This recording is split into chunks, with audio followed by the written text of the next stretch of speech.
శ్రీ మహాగణపతయే నమః. శ్రీమాత్రే నమః. శ్రీమాత్రే నమః. శ్రీమాత్రే నమః. వందే గురుపదద్వంద్వం అవాంగ్మానసగోచరం రక్త శుక్లప్రభామిశ్రం అతర్క్యం త్రైపురం మహః. శుక్లాంబరధరం విష్ణుం శశివర్ణం చతుర్భుజం ప్రసన్నవదనం ధ్యాయేత్ సర్వవిఘ్నోపశాంతయే.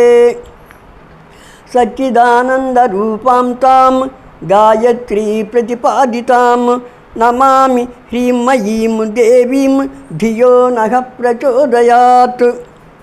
హృత్పుండరీకమధ్యస్థాం ప్రాతః సూర్యసమప్రభాం పాశాంకుశధరాం సౌమ్యాం వరదాభయహస్తకాం త్రినేత్రాం రక్తవసనాం భక్తకామదుఘాం భజే. విద్యాక్షమాలా సుఖపాలముద్రా రాజత్కరాం కుందసమానకాంతిం ముక్తాఫలాలంకృతశోభితాంగీం బాలాం స్మరేద్ వాङ्मयसिद्धिहेतोः.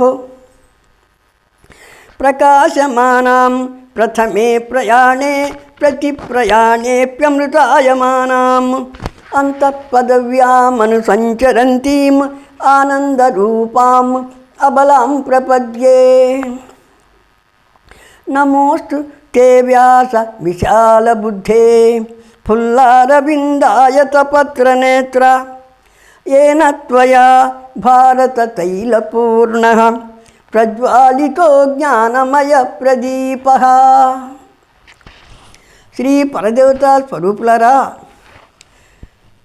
ఈ ఎపిసోడ్లో సూత మహర్షి శౌనకుడు మొదలగు మునులకు చెప్పిన శక్తి స్వరూపం మధుకైటభ సంహారాలను గురించి తెలుసుకుందాం. ఇంతకు ముందు మునులు అడిగిన ప్రశ్న చాలా జటిలమైంది. అయినను సూతుడు మునులను సమాధానపరచడానికి సిద్ధపడ్డాడు. వేదాలు బహుదేవతారాధనను అంగీకరించాయి. మానవులు తమ చిత్త ప్రవృత్తులకు అనుగుణంగా విష్ణువు, శంకరుడు, సూర్యుడు, అగ్ని, గణపతి, వరుణుడు మొదలగు దేవతలలో ఒకరిని తమ ఆరాధ్య దేవతగా చేసుకుంటారు, పూజించి తరిస్తారు. విద్వాంసోపి వదంత్యేనం పురాణైః పరిగీయతే ద్రుహిణే సృష్టిశక్తి చ హరో పాలనశక్తిత హరే సంహారశక్తి చ సూర్యే శక్తి ప్రకాశికా ధరాధరణశక్తి చ శేషే కూర్మే తథైవ చ సాధ్యాశక్తి పరిణత సర్వస్మిన్ యా ప్రతిష్ఠితా దాహశక్తిస్తథా వన్హౌ సమీరే ప్రేరణాత్మికా. బ్రహ్మయందు సృష్టించు శక్తి, విష్ణువునందు పాలించే సామర్థ్యం, శంకరుని యందు లయం చేసే నేర్పు ఉందని పురాణాలు చెప్తున్నాయి. సూర్యుడు జగత్తుకు వెలుగునిస్తాడు. ఆదిశేషుడు, ఆది కూర్మం భూభారం మోస్తాయి. నిప్పు కాల్చే శక్తిని, గాలి కదిలించే సామర్థ్యాన్ని కలిగి ఉన్నాయి. ఆద్యాశక్తి వారందరిలో ఆయా రీతులలో వెల్లడి అవుతూ ఉంటుంది. అందువల్ల సృష్టి, స్థితి, లయకారులుగా ప్రసిద్ధి పొందిన త్రిమూర్తులు కూడా పరాశక్తి కృపాదృష్టి కనుక లేకపోతే నిష్ప్రయోజకులుగానే మిగిలిపోతారు. ఏవం సర్వగతా శక్తి సా బ్రహ్మేతి వివిచ్యతే సోపాస్యా విబుధై సమ్యగ్ విచార్య శుద్ధియా సదా. అందరిలోనూ వ్యాపించి ఉన్న ఆద్యాశక్తియే బ్రహ్మ, పరబ్రహ్మ, పరాత్మగా. న్యాయ మీమాంస శాస్త్రాలు తెలిసిన వాళ్ళు, పురాణ జ్ఞానం ఉన్నవాళ్ళు ఇంతకు ముందే నిరూపించి ఉన్నారు. శక్తి కరోతి బ్రహ్మాండం సా వై పాలయతేఖిలం ఇచ్ఛయా సంభరత్యేష జగతే తచ్చరాచరం. ఆద్యాశక్తే ఈ బ్రహ్మాండాన్ని సృష్టిస్తుంది, దానిని పాలిస్తుంది. ఆ దేవే చివరకు తన ఇచ్ఛానుసారంగా ఈ సృష్టినంతటిని సంహరిస్తుంది, అంటే లయం చేస్తుంది. సగుణ నిర్గుణా సాతు ద్విధా ప్రోక్త మనీషిభిః. సగుణ రాగిభిః సేవ్యా నిర్గుణాతు విరాగిభిః. సగుణం, నిర్గుణం అని రెండు రూపాలలో ఆ శక్తిని కల్పన చేస్తారు. భోగాల పట్ల కోరిక కలవారు అంటే రాగులు ఆ శక్తిని సగుణ రూపంలో ఆరాధిస్తారు. కోరికలు లేనివారు అంటే నిష్కాములు ఆ శక్తిని నిర్గుణంగా ఉపాసిస్తారు. ఆ దేవి తనను ఆశ్రయించిన వారికి ధర్మం, అర్థం, కామం, మోక్షం అనే 4 పురుషార్థాలను ప్రసాదిస్తుంది. ఆమె చాలా శాంత స్వరూపం కలిగినటువంటిది. విధి విధానంగా ఆ దేవిని ఉపాసిస్తే ఆపదలు తొలగిపోతాయి, కోరికలు తీరుతాయి.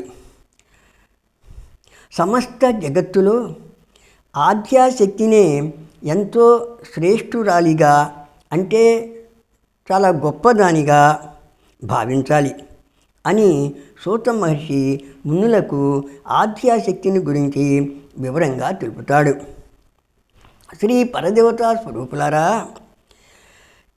శ్రీ మహావిష్ణువును ఆశ్రయించిన నిద్రాదేవి తొలగిపోయింది. వెంటనే ఆయనలో పూర్వపు చైతన్యం, బలం మొదలగునవి వచ్చాయి.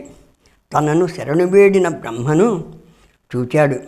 తరువాత బ్రహ్మను కిమాగతోసి భగవం తపస్త్యక్త్వాత్ర పద్మజా కస్మాత్ చింతాతురోసి త్వం భయాకులితమానసః. ఓ బ్రహ్మదేవా, జపతపాలను వదిలి మీరెందుకు ఇక్కడకు వచ్చారు? ఎందుకు విచారిస్తున్నారు? మీరెందుకు భయపడుతున్నారు అని అడిగాడు. అప్పుడు బ్రహ్మ, విష్ణువు నిద్రించేటప్పుడు విష్ణువు చెవులోని గుబిలి నుండి 2 రాక్షసులు పుట్టారని, వారు చాలా భయంకరులు, పరమ దుర్మార్గులు అని చెప్తాడు. అంతేకాక మధువు, కైటభుడుగా పిలువబడే ఆ రాక్షసులు తనను సత్యలోకం నుండి పారద్రోలారని, అందువల్ల పద్మాసనం నుండి భ్రష్టుడను అయినానని, వారి నుండి రక్షణ పొందుటకు విష్ణువును శరణు పొందటానికి వచ్చానని వినయంగా తెలుపుతాడు. అప్పుడు శ్రీ మహావిష్ణువు, తిష్టాద్య నిర్భయో జాతస్థౌ హనిష్యామ్యహం కిల యుద్ధాయ జగన్మతుర్మూఢౌ మత్సమీపం గతాయుషౌ. ఓ బ్రహ్మదేవా, మీరు కొంచెం సేపు ఇక్కడ విశ్రాంతి తీసుకోండి. మీ భయం తొలగిపోతుంది. ఆ దుర్మార్గులు చచ్చిపోయే రోజు వచ్చింది. అందుకనే ఇటువంటి సంకట స్థితిని మీకు కల్పించారు. వారు నాతో ఇప్పుడే యుద్ధానికి వస్తారు. యుద్ధంలో వారు తప్పక చస్తారు అని బ్రహ్మను బోధారుస్తాడు. అప్పుడు బ్రహ్మదేవుడు కూడా కొద్దిగా స్థిమితపడతాడు. అంతలోనే మధుకైటభులు వైకుంఠానికి వచ్చారు. విష్ణువు దగ్గర ఉన్న బ్రహ్మను చూచి, పలాయిత్వా సమాయాతాః సన్నిధావస్య కిం తతః. యుద్ధం కురు హనిష్యావహ పశ్యతోస్యైవ సన్నిధౌ పశ్చాదేనం హనిష్యావహ సర్వభోగోపరిస్థితం త్వమద్య కురు సంగ్రామం దాసోస్మీతి చ వద. ఓ బ్రహ్మదేవా, నీవు పారిపోయి ఇక్కడికి వచ్చావా? ఈ విష్ణువు ఉన్నాడే నిన్ను కాపాడలేడు అని అనవసరంగా శ్రమపడి వచ్చావు ఇంత దూరం. నీవు మాతో యుద్ధం చెయ్యి. విష్ణువు చూస్తుండగానే ఆ యుద్ధంలో నిన్ను చంపుతాం, లేదా మమ్మల్ని శరణు వేడి మాకు దాసుడిగా ఉండిపోతానని మాట ఇవ్వు. అప్పుడు ప్రాణాలతో బయటపడతావు. ఆ తర్వాత ఈ విష్ణువును కూడా మేము చంపుతాం అన్నారు. అప్పుడు మహావిష్ణువు మధుకైటభులతో కురుతాం సమరం కామం మయా దానవ పుంగవౌ. దానవ శ్రేష్ఠులారా, మీరు నాతో యుద్ధం చేయటానికి రండి. మీరు బలగర్వంతో మదించి ఉన్నారు. యుద్ధం చేయటమే మీ కోరిక అయితే తప్పక రండి. మీ దురభిమానాన్ని నుగ్గునుగ్గుగా చేస్తాను అన్నాడు. వెంటనే మధుకైటభులు విష్ణువుతో మల్ల యుద్ధానికి దిగారు. మధుకైటభులలో ఒకరు అలసిపోగానే మరొకరు విష్ణువుతో యుద్ధం చేస్తూ ఉన్నారు. వారు ఇద్దరు కావటం వల్ల మధుకైటభులకు యుద్ధ సమయంలో కూడా అలసట తీర్చుకునేటువంటి వెసులుబాటు వచ్చింది. విష్ణువుకు మాత్రం ఆ అవకాశం లేదు. ఈ విధంగా విష్ణువుకు మధుకైటభులకు మధ్య 5000 సంవత్సరాల పాటు యుద్ధం జరిగింది. ఆ యుద్ధాన్ని బ్రహ్మ, పరదేవత, ఇతర దేవతలు కూడాను అంతరిక్షంలో ఉండి చూస్తూ ఉన్నారు. విష్ణువు బాగా అలసిపోయాడు. అప్పుడు పంచవర్ష సహస్రాణి మయా యుద్ధం కృతం కిల నశ్రాంతౌ దానవౌ ఘోరౌ శ్రాంతోహం చైతదద్భుతం. నేను 5000 సంవత్సరాలు యుద్ధం చేశాను. ఈ రాక్షసులు మాత్రము ఏమాత్రము అలసట పొందలేదు. ఎంతో బలవంతుడనైన నేను అలసిపోయాను. నేను అలసట పొందటానికి, వారు అలసట పొందకుండా ఉండటానికి ఏమి కారణమై ఉంటుందా అని శ్రీ మహావిష్ణువు విచారణ చేస్తున్నాడు. ఇటువంటి స్థితిలో విష్ణువును చూచిన మధుకైటభులకు ఆయన పట్ల చాలా చులకన భావం కలిగింది. దాంతో వారు ఆయనతో తవ నోచేద్బలం విష్ణు యది శ్రాంతోసి యుద్ధతః బ్రూహి దాసోస్మి వా నూనం కృత్వా శిరసి చాంజలిం. ఓ విష్ణుదేవా, నీవు మాతో యుద్ధం చెయ్యలేకపోతే వినయంతో చేతులు జోడించి శిరస్సు వంచి మాకు సేవకుడుగా ఉంటానని చెప్పు. నీ మొర మేము తప్పక ఆలకిస్తాం. అప్పుడు నిన్ను విడిచిపెడతాం. లేదా యుద్ధం చేస్తానంటావా? ముందు నిన్ను చంపుతాం, తర్వాత నిన్ను నమ్ముకొని వచ్చాడే ఇంత దూరం ఆ బ్రహ్మదేవుణ్ణి కూడాను చంపుతాం అన్నారు. అప్పుడు శ్రీ మహావిష్ణువు వారితో శ్రాంతే భీతే త్యక్తశస్త్రే పతితే బాలకే తథా ప్రహరంతి న వీరాస్తే ధర్మ ఏషః సనాతనః.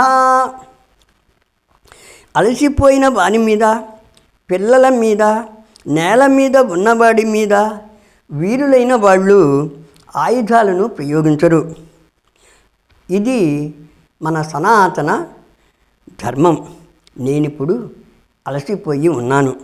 కొంతసేపు అయిన తర్వాత, అలసట తీర్చుకున్న తర్వాత న్యాయబద్ధమైన యుద్ధం చేద్దాం అని అంటాడు. అందుకు ఒప్పుకొని మధుకైటభులు శాంతించారు. దూరంగా ఉండి యుద్ధం కోసము ఎదురు చూస్తున్నారు. విష్ణువు మధుకైటభులు చావకుండా ఉండడానికి కారణాన్ని గురించి విచారణ చేస్తున్నాడు. అప్పుడు ఆయనకు శ్రీ భగవతి మధుకైటభులకు ఇచ్ఛామరణాన్ని వరంగా ఇచ్చినట్లుగా స్ఫురించింది. మరణం చేచ్ఛయా కామం దుఃఖితోపి న వాంఛతి రోగగ్రస్తోపి దీనోపి న ముమూర్షతి కచ్చన కథం చేమౌ మదోన్మత్తౌ మర్తుకామో భవిష్యతః. దుఃఖంలో ఉన్నవారు, దీర్ఘరోగంతో బాధపడేవారు, కటిక దరిద్రాన్ని అనుభవించేవాళ్ళు కూడా తాము చావాలని కోరుకోరు. అటువంటప్పుడు వరగర్వంతో మదోన్మత్తులైన ఈ రాక్షసులు తమకు తాముగా తమ చావును కోరుకోవటం ఎట్లా జరుగుతుంది? అట్లా జరగదు. అందువల్ల నేనిప్పుడు అందరి కోరికలను తీర్చేటువంటి ఆ పరాశక్తినే శరణు వేడుకుంటాను. ఆమె అనుగ్రహం లేకుండా ఈ మధుకైటభులను చంపటము సాధ్యపడదు అనుకుంటాడు. ఆయన ఆలోచనలకు అనుగుణంగా వెంటనే శ్రీ పరదేవత ఆయనకు దర్శనమిచ్చింది. అప్పుడు విష్ణువు సంతోషంతో, నమో దేవి మహామాయే సృష్టి సంహారకారిణి అనాది నిధనే చండి భుక్తి ముక్తి ప్రదే శివే సాహాయ్యం కురు మే మాతః ఖిన్నోహం యుద్ధకర్మణ దృప్తౌ తౌ వరదానేన తవ దేవార్తినాశనే. ఓ చండీదేవి, నీకు నమస్కారం. నేను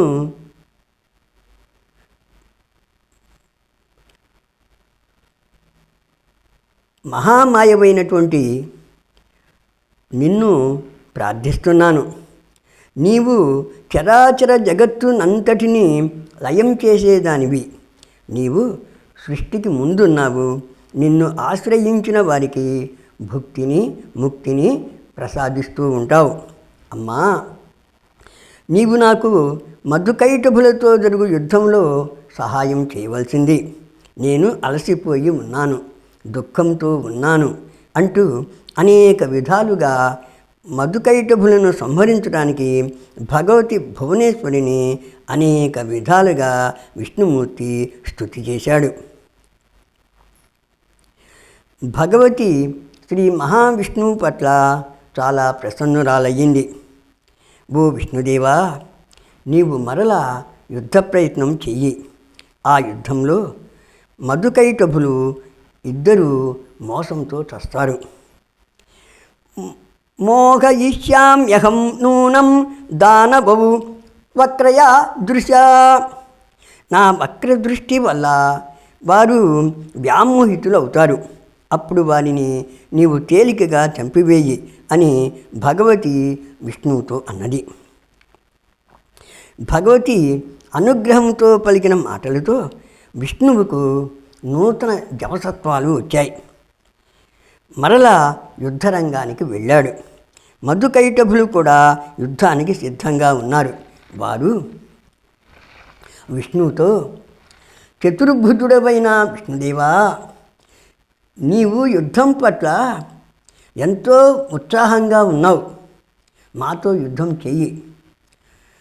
దైవాధీనౌ విదిత్వాద్య నూనం జయపరాజయౌ సబలో జయమాప్నోతి దైవాజ్జయతి దుర్బలః.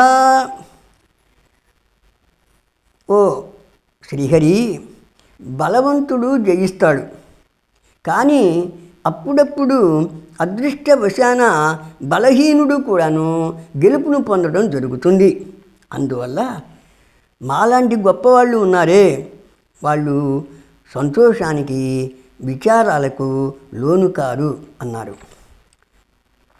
అమ్మవారి అండతో విష్ణువు తాను మధుకైటభులను ఓడిస్తాను అనుకున్నాడు. యుద్ధానికి సిద్ధపడ్డాడు. మధుకైటభులు యుద్ధానికి రాగానే వారిని చిరకు గుద్దాడు.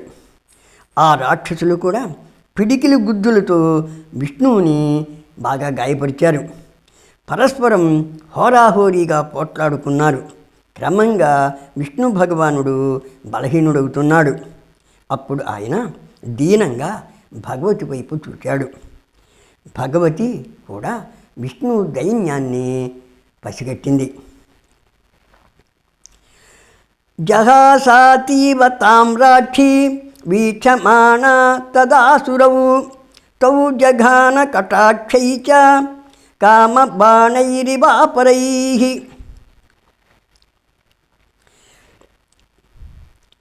వెంటనే ఆమె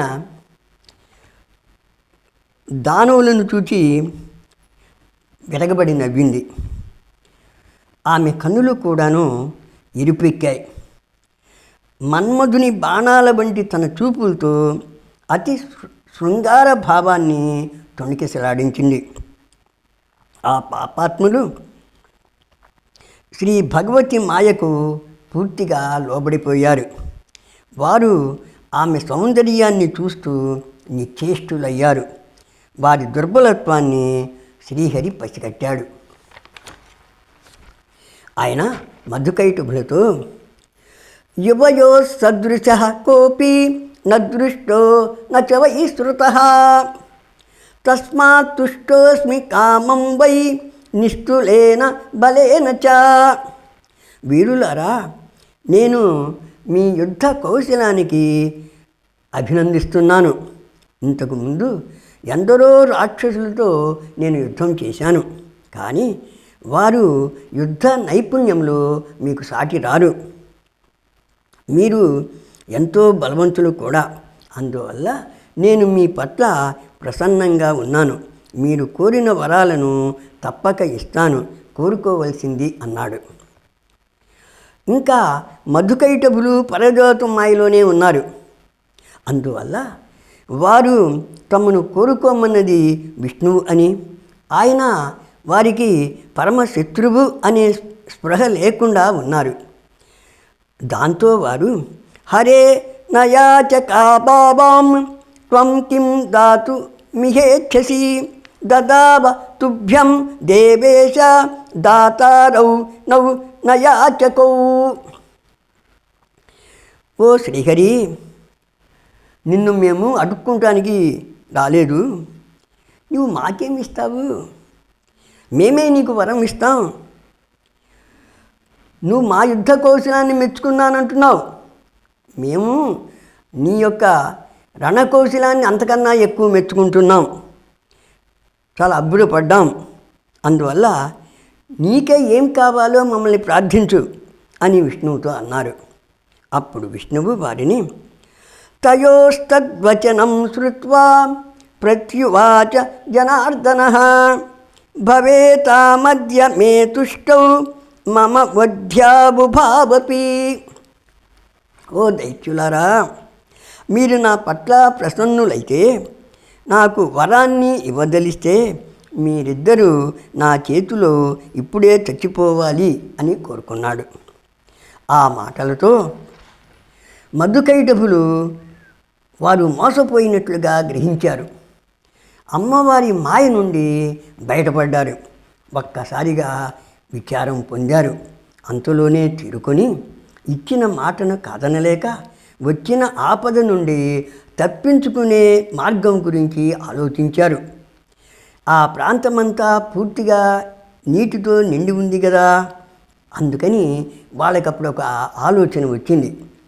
అతి తెలివిగా వారు నిర్జలే విపులే దేశే హనస్వ మధుసూదన వధ్యావాం తు భవతః సత్యపాద్భవ మాధవ. జనార్దన, నీవు దేవతలకు స్వామివి. నీవే ముందు మాకు వరం ఇస్తానన్నావు. నీవు మాట తప్పవు. అందువల్ల మేము కోరే దాన్ని కూడా వరంగా ఇవ్వవలసింది. అదేమిటంటే నీరు లేని చోట చూచి మమ్మల్ని చంపవలసింది. ఇదే నీవు మాకు ఇవ్వవలసిన వరం. మేము నీ నుండి చావును తీసుకుంటున్నాం అన్నారు. అంటే మధుకైటభుల ఉద్దేశం ఏమిటంటే, తాము చాలా తెలివిగా ప్రవర్తిస్తున్నాం అనుకున్నారు. ఎందుకంటే అంతా నీరే కదా, ఇక్కడ పొడి ప్రాంతాన్ని విష్ణువు చూపలేడు, అందువల్ల యుద్ధానికి వస్తాడు, అప్పుడు యుద్ధంలో విష్ణువును జయించవచ్చు అని చెప్పి అనుకున్నారు. కానీ అప్పుడు విష్ణువు ఏం చేశాడంటే వారికి హన్యద్య వాం మహాభాగౌ నిర్జలే విపులే స్థలే, ఓ దానవులారా, మీరు కోరిన ప్రకారమే నీరు లేని చోట విశాలమైనటువంటి ప్రదేశంలోనే మిమ్మల్ని చంపుతాను అని మాట ఇచ్చాడు. తన సుదర్శన చక్రాన్ని స్మరించాడు. తన తొడలను బాగా విస్తృతపరిచాడు. నీటిలోనే నీరు లేని ప్రాంతాన్ని ఏర్పాటు చేశాడు. వారికి ఆ ప్రాంతాన్ని చూపాడు. వారు కూడాను తమ దేహాలని బాగా విస్తృతపరిచారు. కానీ విష్ణు భగవానినంత గొప్పగా విస్తృతపరచలేకపోయారు. దాంతో వారు ఏం చేశారంటే వారి తలలను విష్ణుమూర్తి చెప్పిన ప్రకారము విష్ణుమూర్తి తొడలపై ఉంచారు. మధుకైటభులకి అంత మించిన మార్గం లేదు. వారు 4 క్రోసుల దూరం విస్తరించిన తమ దేహాలను విష్ణువు తొడల ప్రాంతాన పడవేశారు. అప్పుడు విష్ణువు తన తొడలను మడిచాడు. రథాంగేన తదాచ్ఛిన్నే విష్ణునా ప్రభవిష్ణునా జఘనోపరి వేగేన ప్రకృష్టే శిరసి తయోః. తన చక్రాయుధంతో ఆ రాక్షసుల తలలను ఖండించాడు. మధుకైటభుల ప్రాణాలు ఎగిరిపోయాయి. వారి రక్త మాంసాలతో సముద్రం నిండిపోయింది. ఓ పరదేవతా స్వరూపులారా, అప్పటి నుండి భూమికి మేదిని అనే పేరు వచ్చింది. అందువల్ల ఎటువంటి పరిస్థితిలోనూ మన్ను తినకూడదు. ఈ విధంగా పరదేవత దయ వల్లనే శ్రీ మహావిష్ణువు మధుకైటభులు అనేటువంటి దుష్ట రాక్షసులను చంపడం జరిగింది. ఆరాధ్యా పరమాశక్తి సర్వైరపి సురాసురైః నాతః పరతరం కించిదధికం భువనత్రయే పూజనీయా పరాశక్తిర్నిర్గుణా స్వగుణాథవా. సకల దేవదానవులు ఆ పరమశక్తిని ఉపాసిస్తారు. 3 లోకాలలో కూడా ఆమెను మించిన శ్రేష్ఠురాలకు దేవత మరొకరు లేరు. దీనికి వేదాలు శాస్త్రాలే ప్రమాణాలు. అందువల్ల అందరూ పూజనీయ పరాశక్తిర్నిర్గుణ సగుణాథవా, పరాశక్తి యొక్క నిర్గుణ స్వరూపాన్ని కానీ సగుణ రూపాన్ని కానీ ఉపాసించాలి అని సూత మహర్షి శౌనకాది మహర్షులకు చెప్పాడు. మిగిలిన విషయాలను తరువాతి ఎపిసోడ్లో తెలుసుకుందాం. స్వస్తి ప్రజాభ్య పరిపాలయంతాం న్యాయేన మార్గేణ మహీమహీషాః గోబ్రాహ్మణేభ్యః శుభమస్తు నిత్యం లోకా సమస్తా సుఖినో భవంతు. సర్వం శ్రీ గురుచరణ సమర్పితోస్తు.